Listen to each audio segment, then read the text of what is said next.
Howdy, y'all. Welcome to the Bad News Radio Podcast, interesting edition. Assassination. Missed me. The earliest known assassination was in the 23rd century BC when Pharaoh Titi of the Old Kingdom's 6th dynasty was murdered for unknown reasons. It would be safe for us to assume that assassination undoubtedly predates this senseless act of violence that was thrust upon this mild-mannered pharaoh of old. Thought experiment. What would motivate a prehistoric political killer? Perhaps a mud king was dethroned by his brother cousin over who gets to rule the mud piles to the east. Or maybe a coup was born in the inner leadership of some lost and noble tree people over which pagan spirit inhabited which bush. The possibilities literally go on and on. But in light of the recent assassination attempt of Donald Trump and the he said, she said, the jeering and the mudslinging that have followed in the American political theater, I thought it would be an interesting thought experiment to do a deep dive into our relationship with political violence as Americans and as plain old human beings. You're not even human fucking beings. A fitting place to start would be the attempted assassination of the 7th president of these United States, Andrew Jackson. Mired in political controversy as the nation's first populist president, he survived, or better yet, avoided the first ever attempt on a sitting U.S. president's life when the primary and secondary pistols of would-be assassin Richard Lawrence misfired one after another. In the days that followed, controversy percolated through Washington, and rumors of conspiracy were everywhere. John C. Calhoun, Jackson's once vice president turned bitter political rival, was once quoted as saying that Jackson was a Caesar who ought to have a Brutus, was under heavy scrutiny in the weeks that followed, while Jackson himself suspected a Senator Poindexter of orchestrating the attack against him.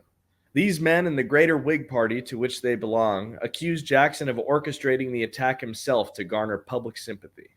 Sound familiar? Rumors of conspiracy faded after Lawrence's trial when he was found to be a loon who thought himself to be the heir to the English crown. He was tried by none other than Francis Scott Key, who then went on to write the best-selling novel, The Great Gatsby.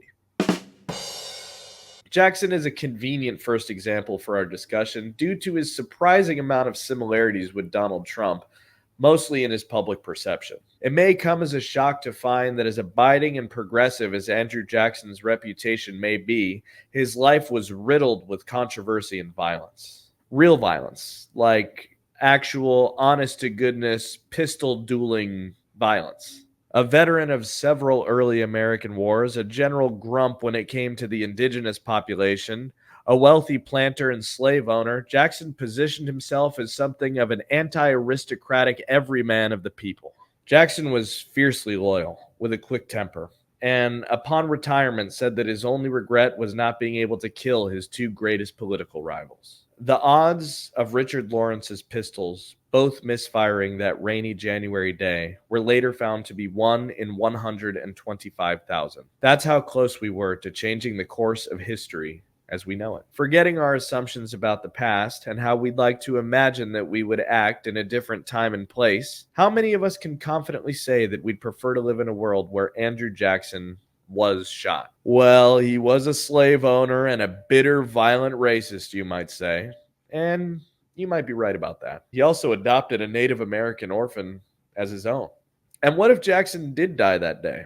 And what if that triggered a domino effect of support and solidarity for his cult of personality? And what if somewhere, way off, way down the line, the world was worse off, according to you, as a result? Groundbreaking, I know, to remind us that history would be different if different shit happened. Somebody call Piers Morgan. Somebody call Piers Morgan. But what if the pistol of John Wilkes Booth would have misfired that fateful night at Ford's Theater and saved Abraham Lincoln? Did his untimely passing serve his ambitions better than had he had lived? Would compromise and a series of daunting challenges have undermined him as a symbol of unity that he still is to this day? Would he have worn out his welcome? Following the assassination of President James Garfield by Charles Guiteau, a disgruntled office seeker, one Senator Pendleton from Ohio once stated, "The belief that the president could and ought to divide the spoils among the victors The brutality of our politics, which traduces character and vilifies motives whenever a difference of opinion or action exists, these made this crime possible. These made it possible for the assassin to assert that he thought he was doing his party and his country a service. These are the festering beds in which fools are born into such madmen, and such schemes of wicked deviltry are hatched. The act of Guteau is exceptional. The causes which contributed to it are embedded in our system and are ever present. We live in a complicated world, and violence seems to be the dirty word of the day. One side accuses the other of inciting it, stoking it, validating it, justifying it, throwing it around like a kid in the foster system, never once making a place for it or calling it one's own. And that's good, right? We should discourage violence. We should discourage the mere implication of it, especially in politics. Assassination as an act has been condemned by legal scholars dating back to the 16th century. Alberico Gentili, an international scholar of the time, pronounced the act as having short-term goals and sowing violence and chaos. I mean, after all, our society couldn't function with the underlying threat of violence always boiling in the background. Our very republic would be at stake, right? The propaganda of the deed.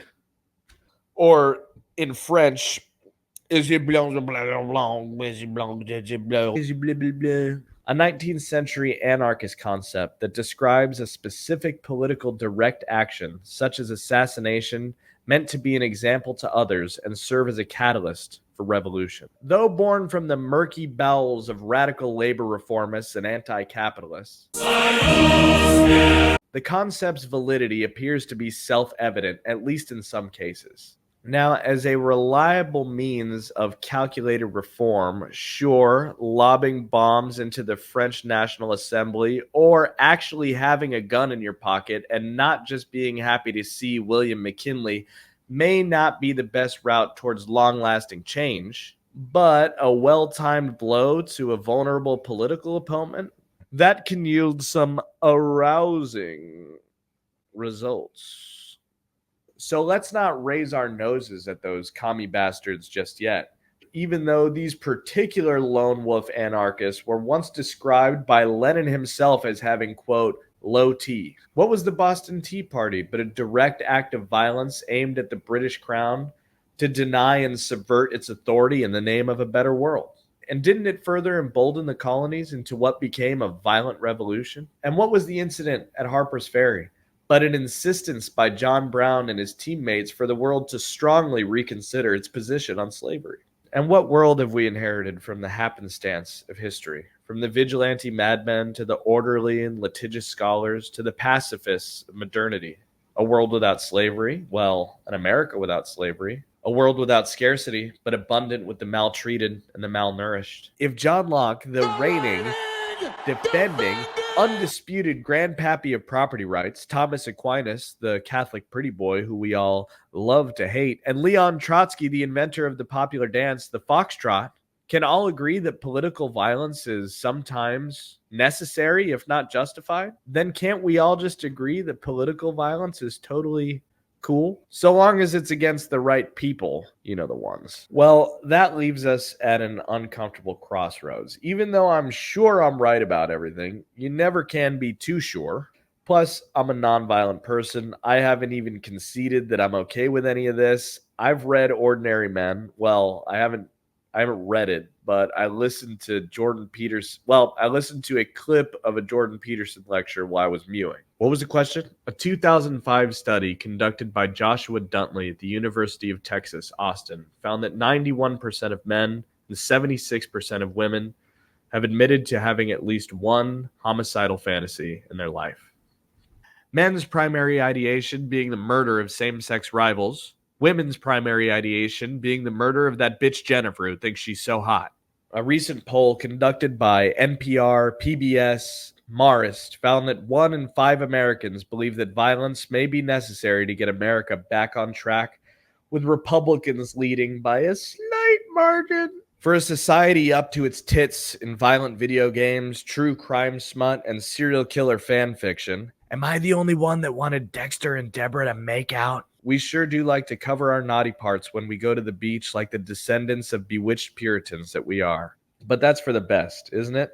Of course, I know it's comforting to imagine ourselves rounding up the bike locks and filling our pillowcases with batteries and going all Tim Kennedy all over my upstairs neighbors. But is that the world that we want? Mark Twain once said, "I am quite sure now that often, very often, in matters concerning religion and politics, a man's reasoning powers are not above the monkey's." We were lucky enough to be born on this cruel and unyielding planet at a time where we have the options of original or extra crispy, instead of amputate or die of sepsis, where small and large are options for fries and not a matter of preference for which size hooks you'd like to be hung from while we purge you of your many devils. And though our lizard brains might delight us with visions of murder and conquest, and they may worm their way up into our modern cognition where we start to think, what if that person who I view as a threat to myself in a better world were better off dead? I think it would serve us well to do our best to keep those things to ourselves. Ironic, I know, coming from a rush hour eugenicist such as myself.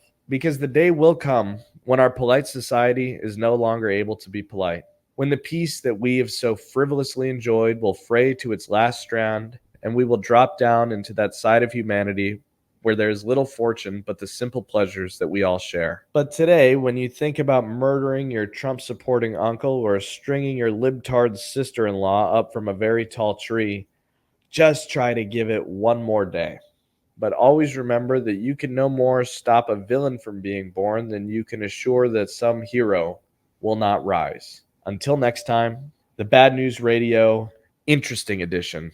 Be sure to psych and subscribe. Thank you.